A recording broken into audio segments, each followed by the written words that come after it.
Assalamualaikum warahmatullahi wabarakatuh. Gimana kabar ATT hari ini? Ketemu lagi ya sama matematika. Nah, sekarang materinya ternyata masih di materi peluang ya. Tapi melanjutkan saja. Nanti setelah itu ada ulangan seperti biasa ya, tapi untuk bagian peluang yang belum diulangankan ya.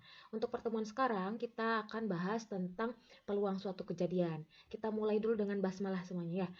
Bismillahirrahmanirrahim.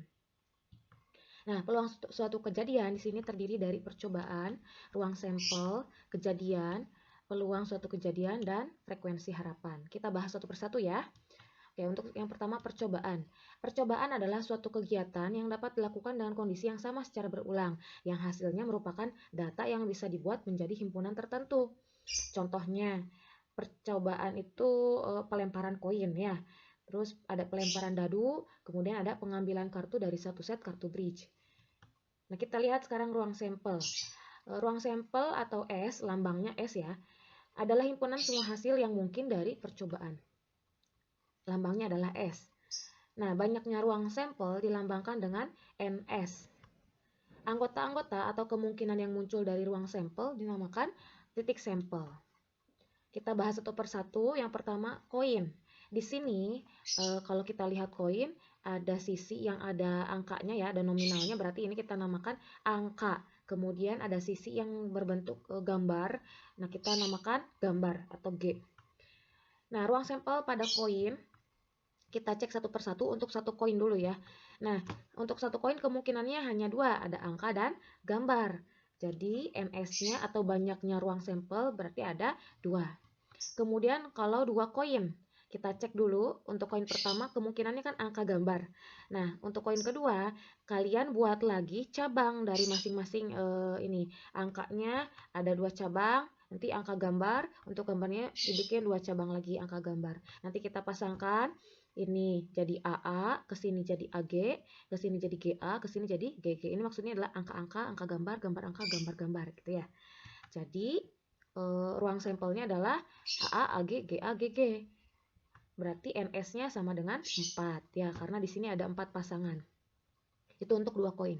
Sekarang kita lihat kalau 3 koin, berarti koin pertama AG, koin kedua cabangnya dari masing-masing, dan koin ketiga cabangnya lagi dari masing-masing. Jadi ada banyak ya. Kita lihat pasangannya, ternyata ada 1, 2, 3, 4, 5, 6, 7, 8. S-nya itu diurutkan satu persatu. Kemudian NS itu ada berapa banyak ruang sampelnya. Jadi ada 8 ya. Kemudian sekarang kita lihat untuk dadu ya. Untuk satu dadu kemungkinannya ada angka 1, 2, 3, 4, 5, dan 6. Karena dadu itu ada 6 sisi ya, 6 titik. Maka NS-nya atau banyaknya ruang sampel untuk satu dadu adalah 6.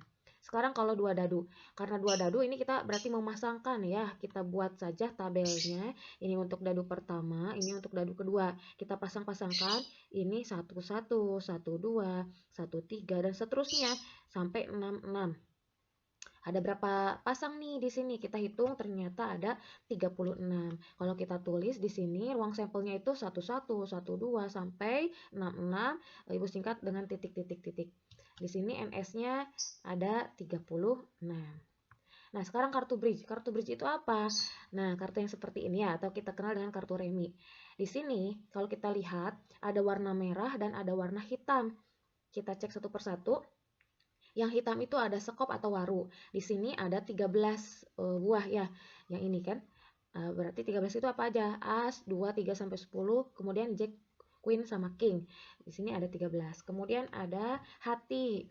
Hati warnanya merah ya. Di sini sama ada 13. Kemudian ada wajik atau bata atau diamond sama ada 13 juga. Kemudian ada keriting. Jadi untuk yang merah itu adalah hati dan wajik, kalau yang hitam itu sekop dan keriting. Nah, jadi di setiap jenis, misalkan ada jenis kartu as. Jenis kartu as itu ada 4. 4 itu terdiri dari 2 yang merah dan 2 yang hitam. 2 merah itu hati dan wajik, dan 2 yang hitam itu adalah keriting dan sekop. Jadi masing-masing punya satu ini. Punya sekop, punya hati, punya wajik, dan punya keriting. Jadi masing-masing punya 2 yang merah dan punya 2 yang hitam. Nah, NS untuk kartu bridge kita tambahkan semua atau kita hitung semuanya ada 52. Nah, sekarang ini ada rumus banyaknya ruang sampel untuk koin dan dadu. Untuk koin, karena di sini sisi koin ada 2, maka NS-nya sama dengan 2 pangkat N. Jadi biar mudah ya kita menghitungnya. Keterangannya NS itu banyaknya ruang sampel, 2 itu untuk banyaknya sisi koin, ada 2 ya. Kalau N itu banyaknya koin yang dilemparkan.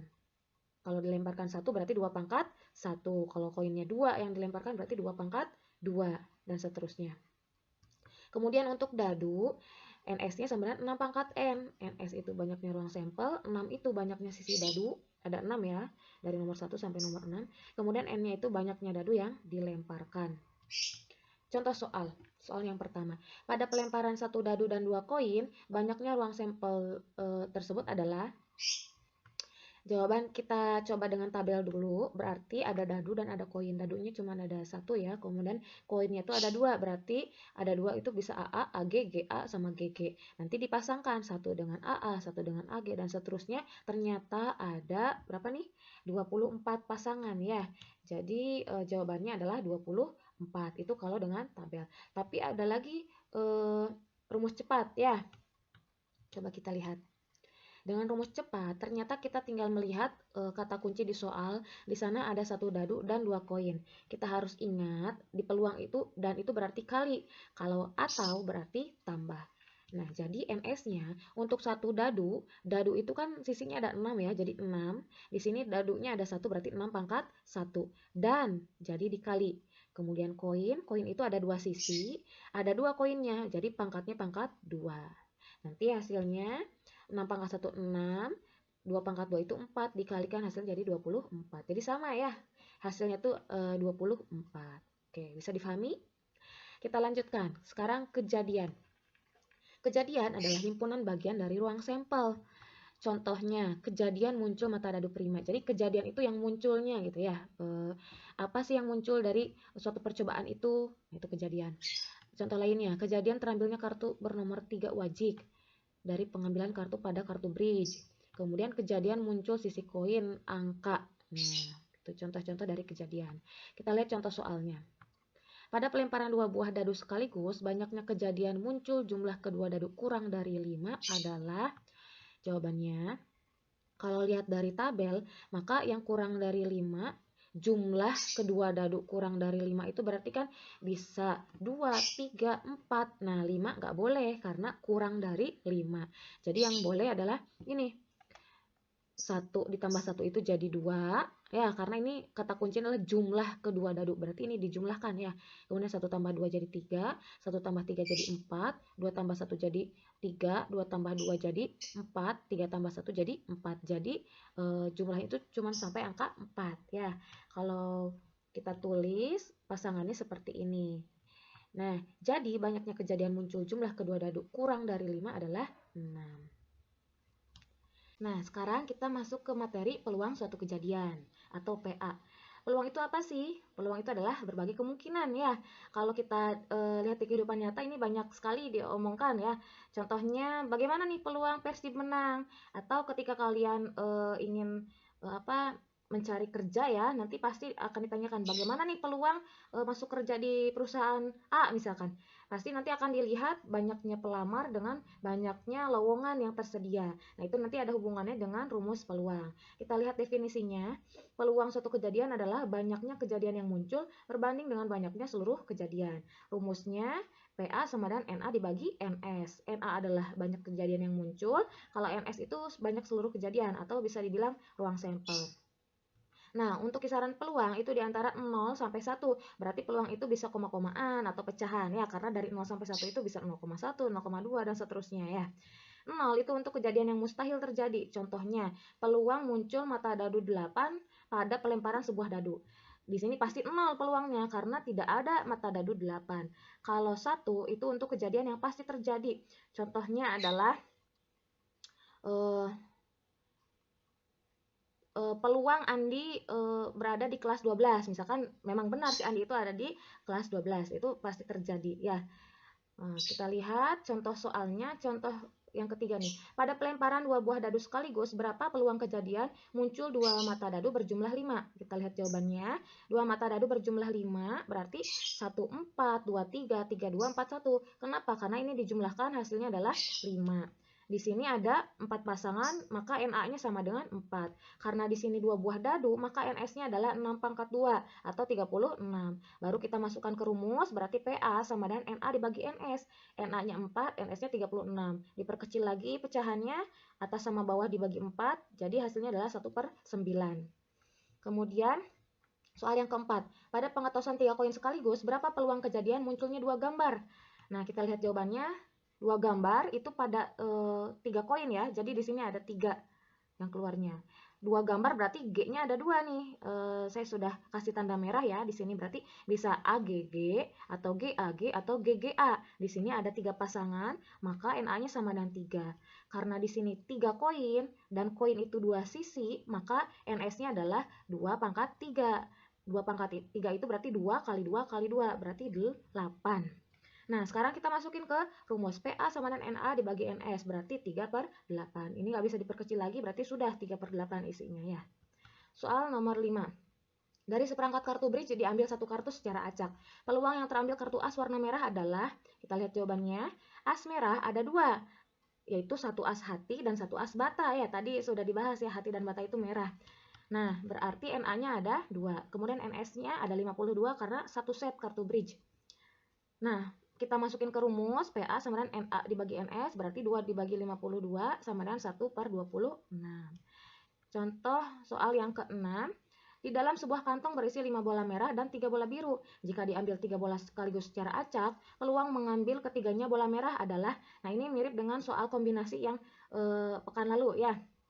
Berarti kita lihat di sini ada kantong 5 merah 3 biru ya. Ini harusnya biru di sini. Diambil 3 bola, maka NA-nya 3 merah dari bola merah. Berarti kombinasi dari 5, karena merahnya ada 5, diambil 3. Maka kita hitung dengan rumus kombinasi seperti ini. Nanti 3-nya dicoret, 4 dengan 2 dapat 2. Jadi hasilnya adalah 10. Kemudian kita cari NS-nya. Berarti 3 merah, tapi dari semuanya. Semuanya itu ada berapa? Kita jumlahkan, di sini ada 8. Jadinya kombinasi dari 8 diambil 3. Kita hitung dengan rumus kombinasi. 5-nya coret, kemudian 6 dengan 6 ini ya. Jadi hasilnya 8 kali 7 sama dengan 56. NA-nya sama dengan 10, NS-nya sama dengan 56. Kita masukin ke rumus, maka hasilnya adalah 5/28. Itu untuk soal pengambilan bola ya. Bisa dipahami ya? Selanjutnya frekuensi harapan.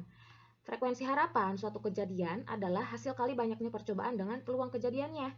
Rumusnya FH sama dengan N kali PA. Dengan N itu banyaknya percobaan dan PA itu peluang kejadian. Kita lihat contohnya. Sebuah dadu dilempar 100 kali. Tentukan frekuensi harapan munculnya sisi bernomor prima. Kita lihat sisi bernomor prima itu berarti 2, 3, 5. Berarti NA-nya ada 3. Kemudian NS-nya sama dengan 6 karena di sini sebuah dadu ya. Jadi ada 6 NS-nya. Kita cari peluangnya berarti NA per NS berarti 3 dibagi 6 sama dengan 1/2. Nah, peluangnya sudah ada, kemudian N-nya 100 karena dilemparnya 100 kali. Baru kita masukkan ke rumus frekuensi harapan. Berarti N kali PA. N-nya adalah 100, PA-nya adalah setengah. Jadi hasilnya adalah 50. Oke, untuk pertemuan sekarang sampai sini materinya, semoga dapat difahami ya. Setelah ini seperti biasa nanti ada soal-soal yang harus kalian kerjakan. Oke, selamat mencoba mengerjakan soal latihan. Wassalamualaikum warahmatullahi wabarakatuh.